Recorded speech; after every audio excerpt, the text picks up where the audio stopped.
दोस्तों, राजस्थान के सीकर में शिक्षा की बात हो और रामनिवास जी सर से अगर बातचीत नहीं हो तो कहीं ना कहीं वो बातचीत या पूरी सीकर की बात ही अधूरी रह जाती है। अभी मेरे साथ रामनिवास सर हैं, केशवानंद गुरुकुल के डायरेक्टर हैं और इनका सफ़र भी काफ़ी प्रेरणादायक है। न सिर्फ इन्होंने शिक्षा के क्षेत्र में एक नई क्रांति लाई, बल्कि राजस्थान सहित आसपास के राज्यों के कई सारे बच्चों को वो मुकाम हासिल करवाया जिसके लिए हर अभिभावक, हर बच्चा चाहता है। चाहे वो शिक्षा का क्षेत्र हो, चाहे खेल का क्षेत्र हो, या फिर अन्य अन्य क्षेत्रों में शिक्षा अर्जित करने के बाद बच्चे आगे बढ़ते हैं। क्योंकि कहा जाता है कि इंसान का सर्वांगीण विकास तभी कहा जाता है जब वो शिक्षित होता है। और शिक्षा के लिए आज की तारीख में नॉर्थ इंडिया के जितने हिंदी स्टेट है या फिर और भी कई राज्यों की बात करें तो सबसे उभरता हुआ कोई शहर है तो वो सीकर है। सर, सबसे पहले तो आपका बहुत बहुत स्वागत है। नमस्कार। आपका सफ़र काफ़ी प्रेरणादायक है। लोग आपकी कहानियां सुनाते हैं, कहते हैं कि सर को देखिए, सर ने कितना बड़ा कराए। कैसे सर शुरू किया था ये केशवानंद गुरुकुल का सफ़र? ये 1999 में स्वामी केशवानंद जी जो शिक्षा संत हुए हैं, उन्हीं की जो प्रेरणा से, उन्हीं की प्रेरणा से इस संस्थान का, स्वामी केशवानंद शिक्षण संस्थान की स्थापना की गई थी। उनका मिशन था कि देश के हर वर्ग, हर धर्म और हर स्थान के व्यक्ति को क्वालिटी एजुकेशन मिले ताकि एक विकसित और स्वतंत्र राष्ट्र की परिकल्पना की जा सके। ये उनका सोच थी आज़ादी से पहले। उन्हीं की सोच को, क्योंकि वो हमारे परिवार से आते हैं, हमारे फोर फादर थे, 2 बार मेंबर ऑफ पार्लियामेंट रहे हैं, भारत की पहली संसद के 1952 में जो बनी उसके सदस्य थे, 6 साल तक उसके मेंबर रहे शिक्षा के क्षेत्र में विशेष कार्य करने के लिए। बाद में 6 साल उनका कार्यकाल और बढ़ा। तो उन्हीं की प्रेरणा से इस संस्थान की स्थापना 1999 में की गई। सर, बताया जाता है कि जब आपने इस संस्थान को शुरू किया तो ये जो अभी जब हम पहला कैंपस बनाया था वहाँ तो रास्ता भी नहीं था, विकट परिस्थितियों के बावजूद आपने यहाँ छोटे से बच्चों के साथ शुरुआत की थी। देखिए, ऐसा है कि एजुकेशन, जैसा कि आप बता रहे थे, एजुकेशन वह शेरनी का दूध है जो उसको पिएगा वो जरूर दहाड़ेगा। तो जब हम लोग बच्चे थे तो हमारे फादर किसान हैं, वो बड़ी मुश्किल से दूध वगैरह बेच के हम लोगों को पढ़ाते थे। तो निश्चित रूप से उस समय, मैं इधर आप ये देख रहे हैं खालसा स्कूल जो SGN खालसा श्री गंगानगर में, उस समय हॉस्टल में रह के मैंने 10 टॉप किया था वहाँ का। अच्छा। 10वीं क्लास का टॉपर था मैं, 88 का। तो कुल मिला के वो जो उन्होंने उस समय हमारे ऊपर मेहनत की और जो इन्वेस्ट किया, मैं इन्वेस्ट कहना कहूँगा, जो इन्वेस्ट किया उसी का परिणाम है कि आज ये पूरा स्वामी केशवानंद शिक्षण संस्थान का 157 बीघा का जो ये कैंपस है, ये आप देख पा रहे हैं। हाँ, तो सर उस समय आपके मन में ये था कि इतना बड़ा कुछ कर पाऊंगा? क्योंकि आप देखिए 1988 में 10th टॉप करना कहीं ना कहीं उस समय के लिए शिक्षा का बहुत अभाव था और बहुत बड़ी बात होती थी। तो क्यों ना आपने वो सपना चुना कि मुझे UPSC या RPSC क्लियर करके बड़ा अफसर बनना, और आप इसी फील्ड में आ गए? देखिए, उस समय एक नया कोर्स चालू हुआ था, कंप्यूटर का कोर्स, जिसको BCA और MCA बोलते हैं। ये उसी समय लॉन्च हुआ था, राजीव गांधी लेके आए थे, हम सब लोगों को पता है कंप्यूटर का। तो उस समय कंप्यूटर नया नया आया था और BSc मैथमेटिक्स से करने के बाद MCA के लिए एक टेस्ट लगता था जिसमें आपको MCA में एडमिशन मिलता था। तो मैं उस फील्ड में, कंप्यूटर वाले फील्ड में चला गया और बाद में कुछ प्राइवेट कंपनीज में काम करने के बाद अंततः ये निर्णय लिया कि हमें स्वामी केशवानंद जी का जो मिशन था उसी मिशन पर आगे चलते हुए इस काम को आगे बढ़ाना चाहिए। शुरुआत सर कितने बच्चों से हुई थी और आज एक बड़ा कारवां बन गया है? देखिए, शुरू में जब ओपन किया था तो जैसा कि लोग बताते हैं कि साहब आते थे, मिलते थे, वो कहते थे साहब खेत के अंदर ही स्कूल खोल लिया, अडाबा में स्कूल खोल लिया, गोवे वाले खेत में खोल लिया, कैसे चलेगा? तो लोगों की अवधारणाएं उस समय बड़ी नेगेटिव थी कि कैसे चल पाएगा खेत के अंदर स्कूल। लेकिन इरादे अगर मजबूत हो, अगर आदमी के अंदर जज्बा हो और दिन रात वो अगर अपने मिशन में लगा रहे, तो मैं मानता हूं कि कोई चीज़ असंभव नहीं है। तो इसी का परिणाम है कि लगातार जो कोशिश करते गए, मेहनत करते गए, उसका परिणाम है कि आज ये संस्थान यहाँ पे इस लेवल के ऊपर स्थित है, जिसमें IIT नीट का अलग कैंपस है, NDA का अलग कैंपस है, एग्रीकल्चर JET CUET का अलग कैंपस है, कॉमर्स के लिए क्लेट CA CPT का अलग कैंपस है, CBSE का एक अलग स्कूल है, राजस्थान बोर्ड का एक अलग स्कूल है। देश के टॉप 10 स्पोर्ट्स स्कूल में से केशवानंद इंस्टीट्यूट का नाम लिया जाता है, तो स्पोर्ट्स का एक अपना अलग स्थान है। यहाँ पे स्पेशल एजुकेशन के अंदर 4 year BEd integrated special educator में हम लोग कराते हैं। हम लोग 2 ईयर स्पेशल DEd जिसको STC बोलते हैं, वो स्पेशल एजुकेशन में हम लोग करवाते हैं। हम लोग BA BSc BCom MA MSc तक का डिग्री कॉलेज संचालित करते हैं। हम लोग पॉलिटेक्निक कॉलेज का संचालन कर रहे हैं, हम लोग BSc नर्सिंग कॉलेज का संचालन कर रहे हैं, हम लोग 2 ईयर BEd का संचालन कर रहे हैं। तो पूरा ये संस्थान एजुकेशन कॉम्प्लेक्स बना दिया आप। पूरा का पूरा जो इस संस्थान में, ये जो मैंने बताया 157 बीघा जमीन के अंदर हर तरह की एजुकेशन हम बच्चों को दे रहे हैं। और यहाँ से बच्चे निकलकर ना केवल IAS बन रहे हैं, IPS बन रहे हैं, राजस्थान प्रशासन की सेवाओं में जा रहे हैं, बल्कि स्पोर्ट्स के सेक्टर में देश का नाम कर रहे हैं। अभी से मैं बच्चों से मिल रहा था, आपके अलग अलग कैंपस में गया, जब मुझे आपके स्कूल के बारे में सुना तो बड़ा मन में हुआ कि चलो बच्चों से मिल लिया जाए।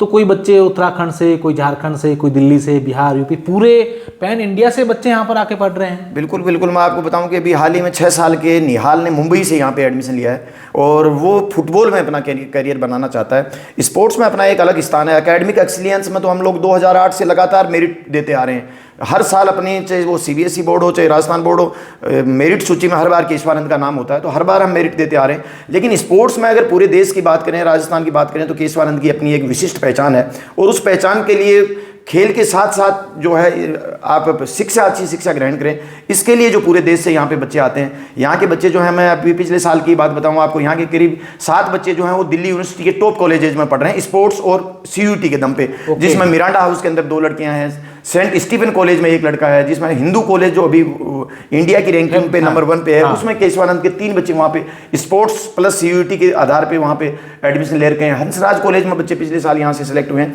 तो हम लोग ना केवल स्पोर्ट्स बल्कि एकेडमिक के अंदर भी शानदार बच्चों का रिजल्ट देते हैं और इसी का परिणाम है कि पूरे देश के बच्चे यहाँ पे पढ़ने के लिए आते हैं। अभी हाल ही में आपने पिछले वर्ल्ड यूनिवर्सिटी गेम, जो पिछले साल यहाँ का बच्चा 12th पास करके गया, देव मीणा, उसने वर्ल्ड यूनिवर्सिटी गेम जर्मनी में अपना एक नया पोलो वोट का राष्ट्रीय रिकॉर्ड बनाया। उसने 5.40 मीटर का रिकॉर्ड बनाया और शायद भारत की तरफ से एशियन गेम्स के लिए क्वालिफाई करने वाला पोलो वोट का पहला खिलाड़ी हुआ। इससे पहले कोई पोलो वोट में क्वालिफाई नहीं कर पाया।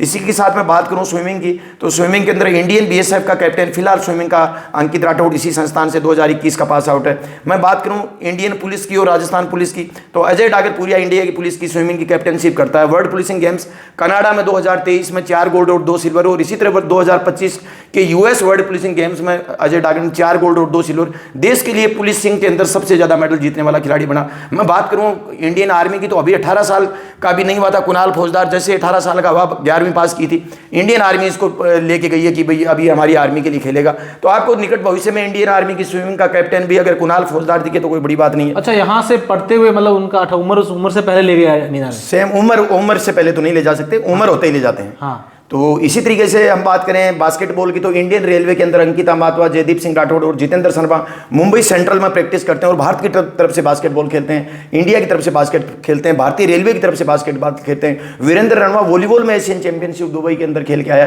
तो यहाँ के तमाम बच्चे ऐसे बच्चे हैं जो इंटरनेशनल लेवल पर अपनी शानदार स्पोर्ट्समैनशिप के दम पे जो है वो भारत के झंडे को बुलंद किए हुए हैं। कितनी बड़ी बात सर, ये सब जब आप सुनते हैं, आपके जो बच्चे इस संस्थान से जो निकले और वो अच्छा नाम कमाए, तो कुछ कितना सुकून मिलता है अंदर से कि हाँ यार, बिल्कुल ये लगता है कि हमने जो काम कर रहे हैं वो हम ठीक दिशा में कर रहे हैं और इससे काफ़ी सुकून महसूस होता है कि हमारे काम का, मेहनत का जो आउटपुट है वो हमें निश्चित रूप से मिलता है। सर, अब मेरा थोड़ा सा अलग सवाल है कि राजस्थान का सीकर शिक्षा के क्षेत्र में लगातार आगे बढ़ रहा है, क्या कारण है इसका पीछे? आज एजुकेशन सिटी क्यों बन रही है सीकर? देखिए, सीकर जो है एक अलग तरह का शहर है। यहाँ पे जितने लोग एजुकेशन के सेक्टर में हैं वो 0 लेवल से उठकर आए हुए हैं और सबसे बड़ी बात ये बताऊं कि जहाँ भी कोई बहुत सारी 5, 7, 6 कोचिंग इंस्टीट्यूट या स्कूल इंस्टीट्यूट होते हैं तो उनके आपस में बीच में बड़ा कंपटीशन होता है और गला काट कंपटीशन होता है और वो अपने उस कंपटीशन के लिए या अपने एडमिशन्स के लिए, अपने संस्थान को आगे बढ़ाने के लिए दूसरे इंस्टीट्यूट को जितना नुकसान हो सकता है उतना नुकसान पहुँचाने का प्रयास करते हैं, जैसा कि कोटा में हमने देखा।